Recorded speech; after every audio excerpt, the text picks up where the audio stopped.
Good morning, all of you. I'm Kuntal. I'm from India, from the northern part of the country where we host several telescopes.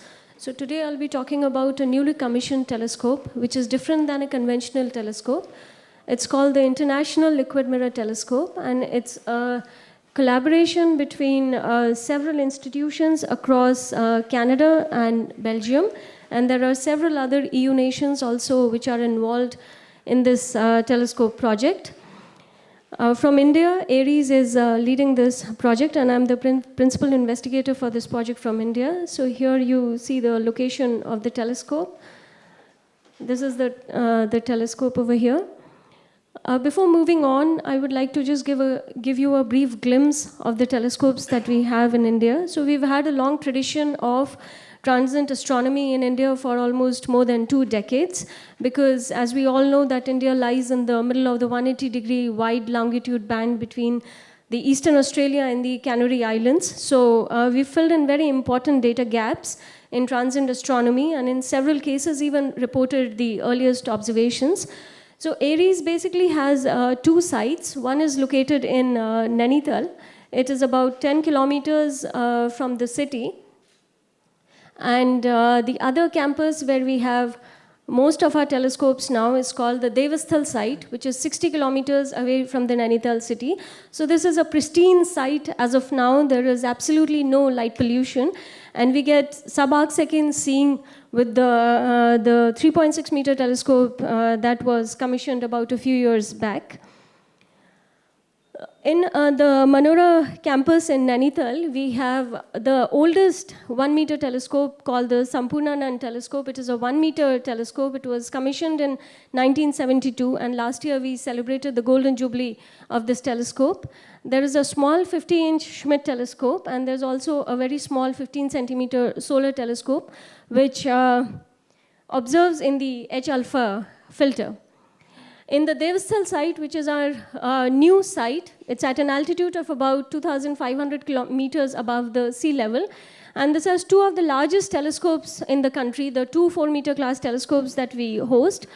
This one at the center is the 3.6 meter Devasthal optical telescope, and it has a suite of instruments from the optical to the infrared bands. This is a smaller 1.3 meter fast optical telescope, and this is the newly commissioned 4 meter international liquid mirror telescope. This was the first light of this telescope was achieved on 29th April 2022. So we are still in the commissioning phase and testing the functionalities of the telescope, as well as validating the data that we are acquiring with the telescope.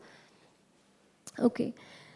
Moving on specifically to the 4 meter liquid mirror telescope, this is a very simple telescope. It's the first optical survey telescope in the country. It features a spinning disk which is filled with liquid mercury, which forms the primary mirror of the telescope. And about 50 liters of liquid mercury is used to form the surface of the primary mirror. Because of liquid mercury, this telescope cannot be maneuvered in different directions, so it observes only the zenithal sky. And it uses a 4K by 4K CCD camera, which covers a field of view of 22 arc-minute in the sky. And the observations are performed in the G, R, and the I prime bands. And these filters are repeated every 2 to 3 days. But for one continuous night, we use only one filter. And because the telescope is not moving, it is not tracking, so the CCD operates in the time-delayed integration mode to acquire the images. Over here, we see the top view of the newly formed primary mirror with the liquid mercury. And this is the structure of the telescope. This is the primary bowl. And so it's a very simple structure for the telescope. There are primarily 3 parts. One is the bottom where the bowl is sitting. It is sitting on air bearings, which gives the rotation of the bowl. This is the mirror, the bowl surface. This is the primary mirror formed with liquid mercury. And then at the focus, we have the CCD camera, a 4K by 4K CCD camera. So why we use the liquid mirror telescopes over the conventional telescopes is because they can be very useful for conducting the sky surveys as compared to the traditional telescopes. And because it is pointing always at the zenith, the image quality, including the seeing and the transparency, are optimal at the zenith location. And it operates in a continuous mode. There is no slewing time involved with the telescope, so we are saving some time over there. And these are traditionally much, much cheaper as compared to the conventional telescopes. And because it is scanning the same strip of the sky every day, so eventually we are accumulating a lot of data over the same strip of the sky, and essentially the entire right ascension ranges, but at a fixed declination, which is the latitude of the place. So this will result in deep images of the same portion of the sky once we co-add the images. This is the first light image which was acquired on 29th April 2022. It's a color composite image in the GR and I bands.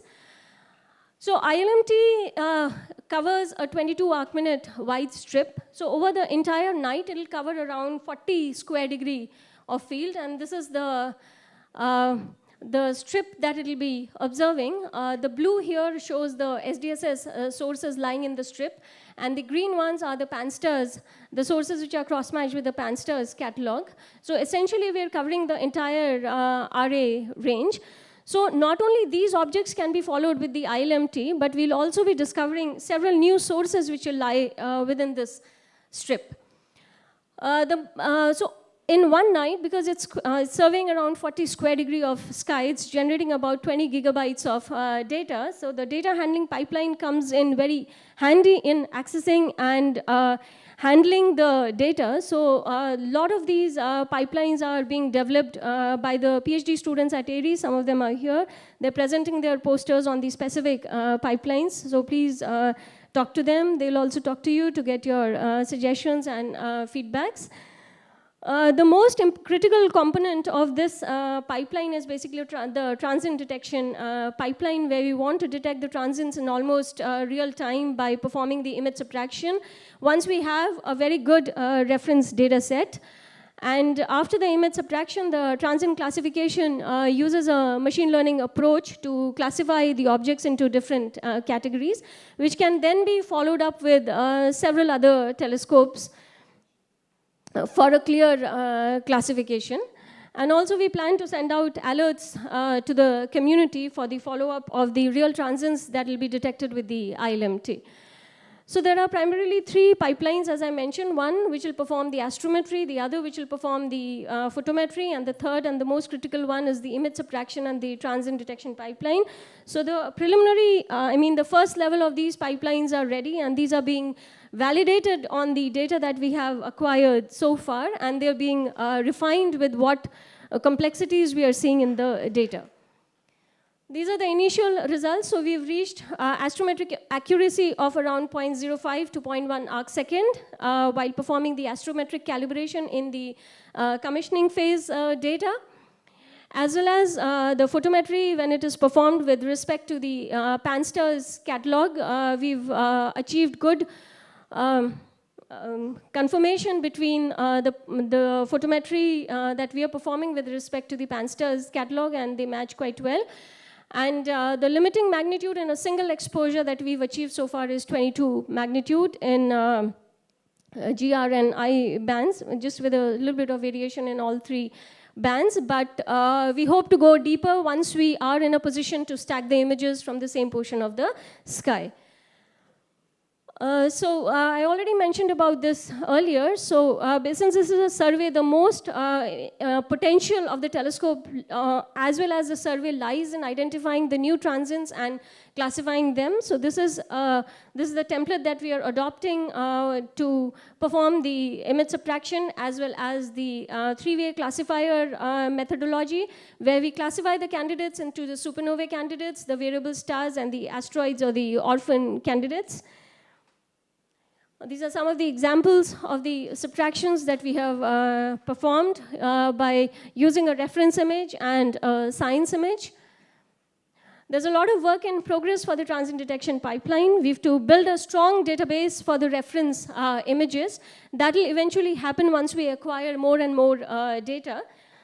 The major problem that we are, the major step that we are working on at the moment is the automated mechanism for cross-matching with the existing catalogs, and then setting up an alert stream and dissemination of these alerts to the community. And once a database of these candidates will be made, because we already have the photometric pipeline ready with us, we should be able to perform the photometry of the candidates that are being reported by the team and construct their light curves.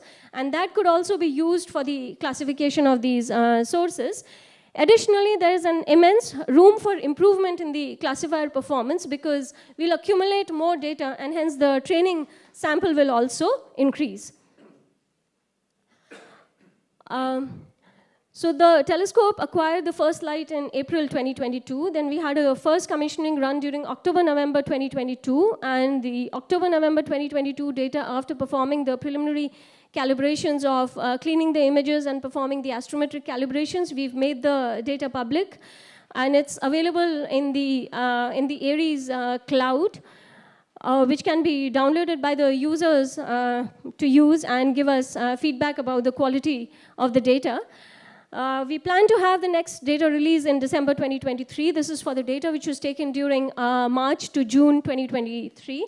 For this also, the astrometric calibration has been completed, and once the validation is done by the team, we'll make it open for the community in December 2023. So with this figure, I just want to point out the LST ranges or the LST coverage with the ILMT observations in the different bands. These color codes are the different bands in which the observations are performed. So the x-axis is the RA over here, and the y-axis is the date. So this is not complete at the moment, but you can see that we are spanning across all the RA ranges during the observations that are being performed. So we only have 3 months of downtime during the monsoon period. Other than that, the telescope operates continuously. These are the different science drivers which can be done with the ILMT data, which we'll collect over the years. Of course, most of it is related to variability, but there are several other studies that can be done. And it is not limited to only these science cases which I have listed over here. These are some of the examples of what we've seen so far in the data. We've seen a supernova 2023 AF, which was discovered in January 2023. This is the ILMT image of 2023 AF. This is an example of a comet, and this is an example of a nebula, which was in the ILMT field of view. So because of the potential of the optical telescopes that our country hosts, we also proposed for the BRICS proposal in the STI call for proposals. And 3 of the co-Is of this proposal are in this room, David and Ulysses, which was in the thematic area transient astronomical events and the deep survey sky. So the ILMT fits pretty well in this context as well, where we're trying to detect new transients and use the techniques of big data like machine learning algorithms to classify the sources that we'll be seeing. So I'll stop here. Thank you. Thanks, Kuntal.